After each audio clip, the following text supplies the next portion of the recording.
All right. We've put this one down for a little while, but I feel like it's important to kind of like categorize the rise and fall of what the far right is currently doing. So Adin Ross, we briefly talked about him recently. Andrew Tate, leech and superfan, sniffed his chair, got a lot of popularity and clout on Twitch for having Andrew Tate on 24/7, shaved his own head to look more like Andrew Tate, so on and so forth. He recently got permabanned from Twitch, which is a thing that you generally don't want to do, or you don't want to have happen to you if you're a content creator. Apparently, he was banned as a result of unmoderated hateful conduct. See, recently a new streaming site has come out called Kick. The purpose of Kick is to give streamers the ability to non-stop promote gambling sites. It's a gambling platform. It's run, I believe, in part by Trainwrecks TV. Trainwrecks, the guy. You can see it's trending right here. And Trainwrecks was like the biggest gambling slot streamer on Twitch before Twitch banned the practice. So Trainwrecks wants to go over and make a new streaming site where people can encourage gambling addictions and make a lot of money for it. Great, phenomenal. If you're an amoral monster. But Kick promoted itself based on having a much laxer TOS than Twitch. So obviously, this immediately led to an exodus for all of the worst parts of the internet, Adin Ross included, who streamed on Twitch and showed his chat of his Kick channel, because he was duo streaming, for over 20 minutes. It was just full of anti-Semitism and the N-word. Ooh, looking good. The Kick chat, I mean, there are screenshots of it that I probably can't show on YouTube, but it's literally just like an avalanche of N-words and Jew jokes and so on and so forth. And for that reason, Twitch permanently banned him. And following his Twitch permaban, he is very rapidly kind of decomposed in a way that I think I kind of want to catalog here, so people in my community are kind of up on this stuff. See, you guys know about like Ben Shapiro, you know about Jordan Peterson, you know about all these characters, but Adin Ross just tweeted "there are two genders" and got 400,000 likes for it on Twitter. We got to go where the attention is, and you need to familiarize yourselves a little bit with this more Zoomer-oriented brand of conservatism, which somehow is more retarded than previous iterations. Let's go. So here's him rambling about getting banned. First thing I'm going to say is this. That is actually what his voice sounds like, by the way. I already signed my deal to this shit. It don't matter. I already locked myself in on Kick. Thank God. Because I told everyone that Kick was out to get me, bro. They were out to get me. They're out to get Kai. They're out to get all these streamers. All. Every single one of these streamers, bro. And, I'm going to just tell you guys right now, bro. I'm not even going to bash Twitch completely. But the one thing I'll say is this. If I had blue hair and did my makeup, would you have banned me, Twitch? It's a serious question. Would you have permanently banned me? If I had blue hair and did my makeup and fingernails, would you have permanently banned me, bro? No, they wouldn't have. Listen, I'm permanently banned on Twitch. It's done. It's already done. But I got permanently banned for no reason. At all. No reason. How do you ban someone on Twitch? And my reasoning is for VOD / on stream when I haven't even been streaming there. This is so obviously when people like him get banned, they immediately say there's no reason. What I think is interesting is what they'll also say is this is only happening to me because I am part of a dominant power group, So depending on what kind of reactionary they are, they'll blame a different group. Also depends on their audience. So when a bunch of alt-righters got banned off YouTube, they all said the same thing. This wouldn't have happened if I wasn't white. The fact that I am white is why my views were banned. They say, having posted a ton of neo-Nazi shit to their platform. If I was black or brown, it wouldn't have happened. Now, Adin Ross, despite his community being full of racism, interacts publicly with black people pretty often. You can tell because in one of the Kick videos, he's like chilling with some black guys who the chat keeps calling the N-word. But his platform and Andrew Tate's platform, which he's trying to ape attention from, are not really oriented towards racism as the primary motivating social factor, right? Like Andrew Tate isn't known for his position on race. I'm sure he is racist, but that's not what he's known for. He's known for his hatred of women and of blue-haired, you know, progressive daddy da. It's more of a like blue-haired SJW moniker. So that's the target that he goes after here. If Adin Ross was a different kind of reactionary, he would have said it was because I'm white or this or that the other. But that's what happened here. And Austinox, who is, if I'm not mistaken, Austinox is Hassan's editor, right? That's who Austinox is, correct? Yes? Okay. Well, Austinox very, very helpfully basically live tweeted some stuff that was happening on Adin Ross's Kick channel right after getting perma'd from Twitch. And I'm really glad he did this because YouTube wouldn't really let me show a lot of this stuff. So I'm just going to read through it. We're going over a tweet thread. I apologize if that's a bit rote, but I think in this case, you'll agree that there's some stuff worth looking at here. Adin is streaming with Trainwrecks on Kick about his Twitch ban and the future of the platform. Start stream with there's only 2 genders. Okay, right. So this was 2 days ago. Trainwreck starts listing wish list streamers to bring over to Kick. Destiny, Bruce drops him off. Adin asks if they can bring over Nick Fuentes, self-proclaimed Nazi. Train refuses to comment. With 111,000 viewers, though Kick might inflate their viewer count, Trainwreck asks Adin if he's circumcised. Of course, I'm Jewish. I don't know. We're getting discourse here. Adin pulls up another Kick stream, Heel Mike, as he has a stripper on stream days after getting a 1-day ban for streaming himself receiving a blowjob. No nudity, no porn on Kick, Train says. If you let this happen in 4 days, this won't be distinguishable from a cam site. There's a very interesting push and pull with Train and Adin here, so we'll get to this. Don't worry, okay? March 3rd talks about platform. Adin pays moderator 60K. I'll never pay my mods for you. Adin is attempting to get another self-proclaimed Nazi, Gypsy Crusader, on stream. That is too far, Train says. Adin begins playing a clip where Gypsy Crusader calls a boy the N-word several times while dressed as Hitler, on Omegle. Are you watching this on stream, Train says in disbelief. So I want you to really conceptualize this. Right after getting perma'd from Twitch, he's having a talk on Kick with the owner of Kick, talking about bringing Nazis onto the platform and watching, and if I remember correctly, laughing at Nazi videos. Adin says, Train, I have a question.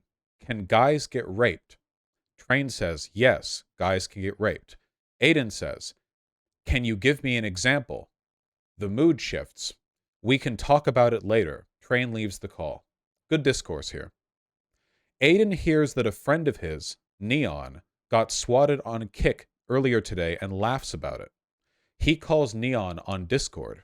Neon says, are you laughing? You Jew. Kill yourself. He leaves. Wait, chat.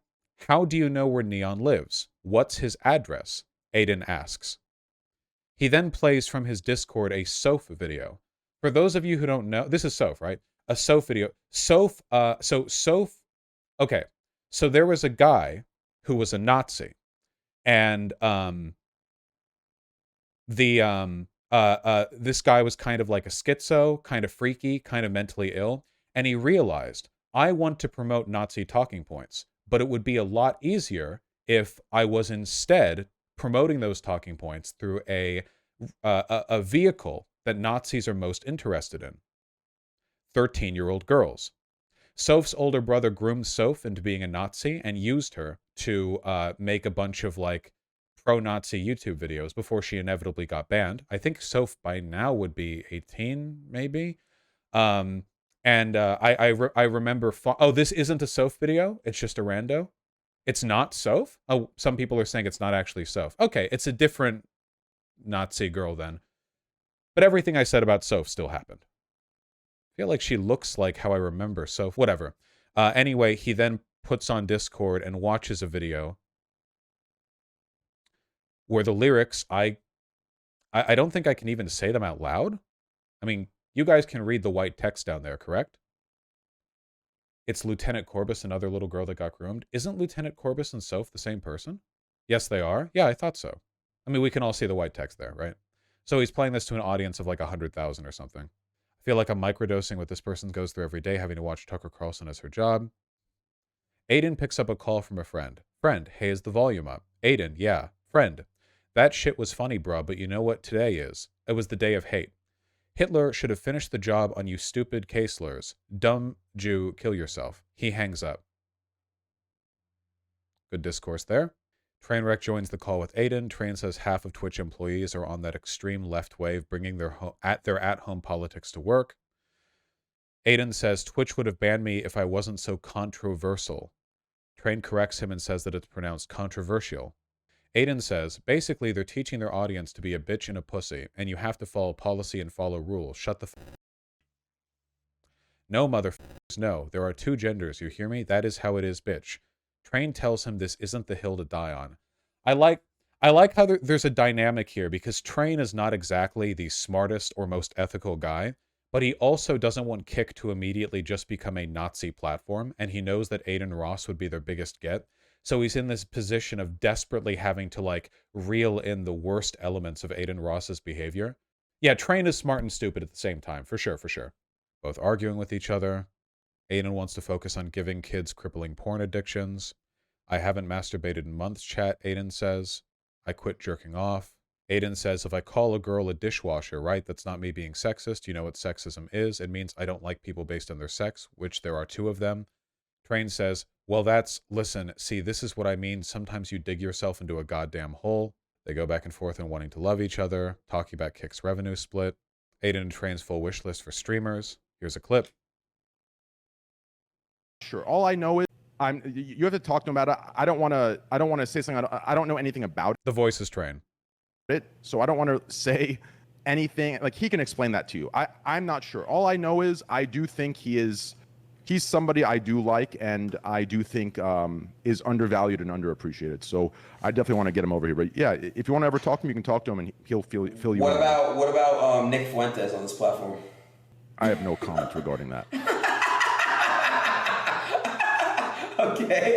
Sorry, reading out the text from the Twitter thread undersells how stupid and unlikable he comes off. My apologies. I feel like there's a lot of context missing. What about Ice Poseidon?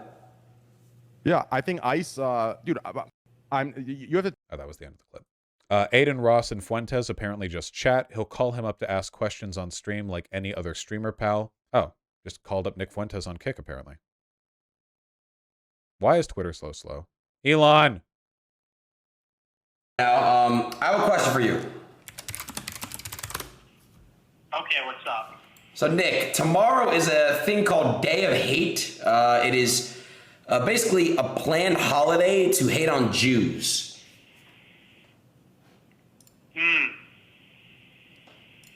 Yeah? Yeah. What the is that? I don't know. I saw a lot of, that's funny that you called me. Is he calling from Kanye West's underground gay bunker? Why the f does the connection sound like that? To ask about that. I have no idea.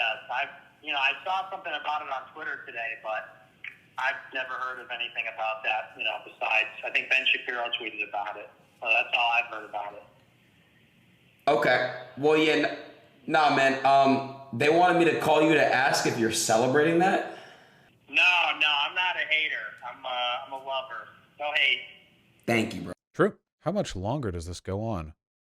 Oh, this is the one with the Gypsy Crusader thing. I don't think I can play that. Oh my god, this goes on for... Okay. So, I think we've looked through enough. Why am I doing this? Well, there's like a structural analysis bit to this, where there's basic... So first of all, I think there are a couple of pipelines we have to acknowledge. There are multiple parallel pipelines that we have to look at, we have to analyze, we have to find out what's going on. The first and largest of them, by far, is the retard to Nazi pipeline. Adin Ross is unimaginably stupid.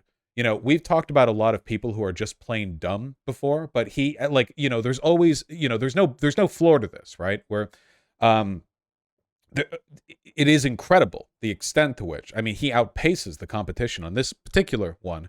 I mean, he makes Dave Rubin look like a fucking brain genius. And I'm not joking when I say that. I genuinely think that if you put Dave Rubin and Adin Ross in a room, like, comparatively speaking, Dave Rubin would come across as like a remarkably sensible and intelligent guy, which, you know, the competitions we play, right? Obviously, this is prime Nazi bait.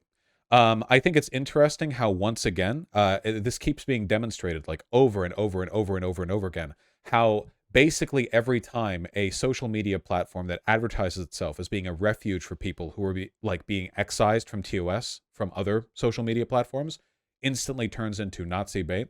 I think it's interesting how Adin Ross has portrayed himself as kind of like a casual, like, yes man adjacent, sort of like just like lapping at Andrew Tate's ass sweat for a while. And the nanosecond he's off of Twitch with Twitch's term of service, he's just openly palling around with every Nazi he can, you know? Like immediately, with no delay, it's like, don't have to pretend anymore. We're off Twitch. We're now gonna, we're just like every Nazi we can find. We are now just completely, this is 100% we're all in the same bathtub together now, you know? No time at all. And I think it's kind of funny that Hitler's strongest soldier is a Jewish guy, I guess, you know? This seems to keep happening. I don't know. Or to whatever extent Adin Ross claims he's Jewish. Obviously, I don't really care about blood libeling. Or, sorry, not blood libeling. What is it called? Blood testing? What's the thing they do for Native Americans? Blood quantuming. That's it. Blood quantuming that out. Adin Ross will, like, jump back and forth between, like, palling around with Nazis and complaining that other people are discriminating against him for being Jewish. So he does the constant, like, you know, the same thing that Nick Fuentes does by, like, saying he's a Afro-Latino guy as like a meme. Not that it really contributes that much to discourse. It's not like it actually affects any of the stuff that gets talked about. But yeah, this seems like this is going to be kind of like the modern wave of alt-right attention. There's always like, fascism is naturally idiosyncratic, which means that it will adopt from its surroundings whatever it needs to survive. It'll pull like different disparate elements from other movements in order to maximize its own representation and perceived power. And in line with that, like, it seems like right now the Nazi movement is going to be primarily associated with whatever the Andrew Tate represents, which isn't that surprising because he was basically the main character of reactionary politics on Twitter for a while, up until he got arrested and detained and then had his detainment reasserted 4 times over. But I do think it's important to keep track of that stuff. And especially because, like, the shared politics here, the ones that I think are most clear between, say, online neo-Nazis and Adin Ross, I think the main line there is mostly like learning to laugh at other people's suffering. You know what I mean? That's the main thing, more than anything else, more than any shared political belief, because I bet you there are a lot of people in Adin Ross's chat who consider themselves non-racist, who are nonetheless like delighted at the company of Nazis. And it really has to do with the delight at cruelty, or how funny it is to be a free speech warrior who's not cowed by the cucked establishment. And I think that actually overwhelms any other political impetus they might have. This is one of the reasons why I despise South Park. I hate South Park so much, man. The political consequences of establishing to the mainstream the idea that it's funny to be kind of like disaffectedly cruel have been unimaginably bad. Like, because like these kids, and it's mostly kids, you know, they have no, they don't even have the ability to self-check that behavior. You know what I'm talking about? There's not even like an internal process for cutting off that performative cruelty past a point. There's no point where it's like, oh, okay, well, up until this point, I've thought it was funny to be a kind of like disaffected, nothing gets me down, I'll make fun of anything for any reason kind of guy. But here, this is a step too far. Because they don't have that process. They don't have that self-check. Which means that, you know, as stupid as it sounds, sometimes the ideological foundation of genocide can literally be like edgy teenagers performatively not caring about other people's feelings, even if those teenagers themselves don't consider themselves to be bigoted people. Ideological bigotry isn't actually necessary. You know what I'm getting at? there are a lot of ways to lead people to the same conclusions. The main reason I'm talking about all of this is because I feel like I need to establish this baseline so people have any idea what I'm talking about when inevitably I have more to say about whatever bullshit happens with Kick and Adin Ross. Because I know a lot of people in my audience have no goddamn idea.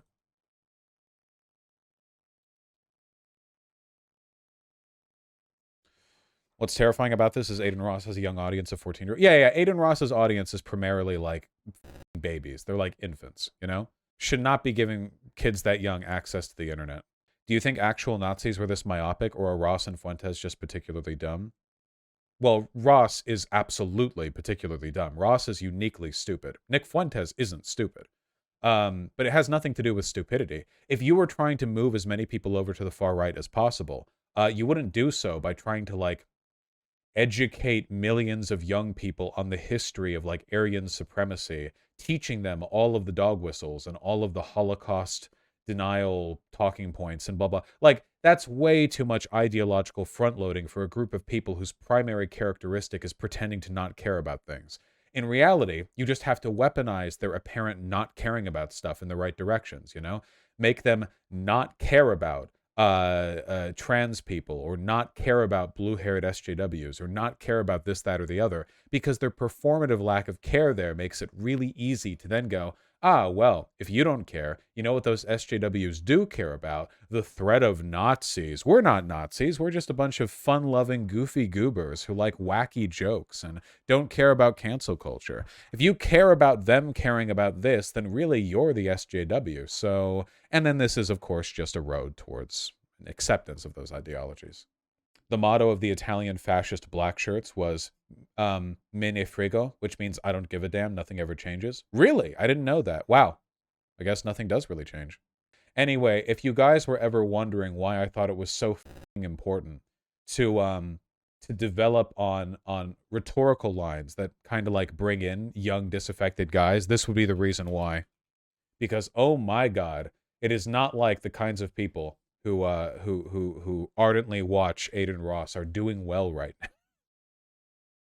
It's kind of worrying to see all these young people swept up in the politics of idiocy, but at least big YouTubers like Minohar and Critical are against people like Andrew Tate. I like Critical a lot. And yes, some ordinary gamers, Minohar, I remember seeing a Twitter thread from him where he was actually like criticizing Project Veritas. It was really nice.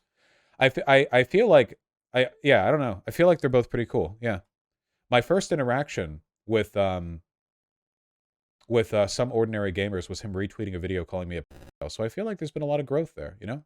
Muda has had some sussy takes. Everyone's had some sussy takes. On the whole, what I see from him is distinctly positive now.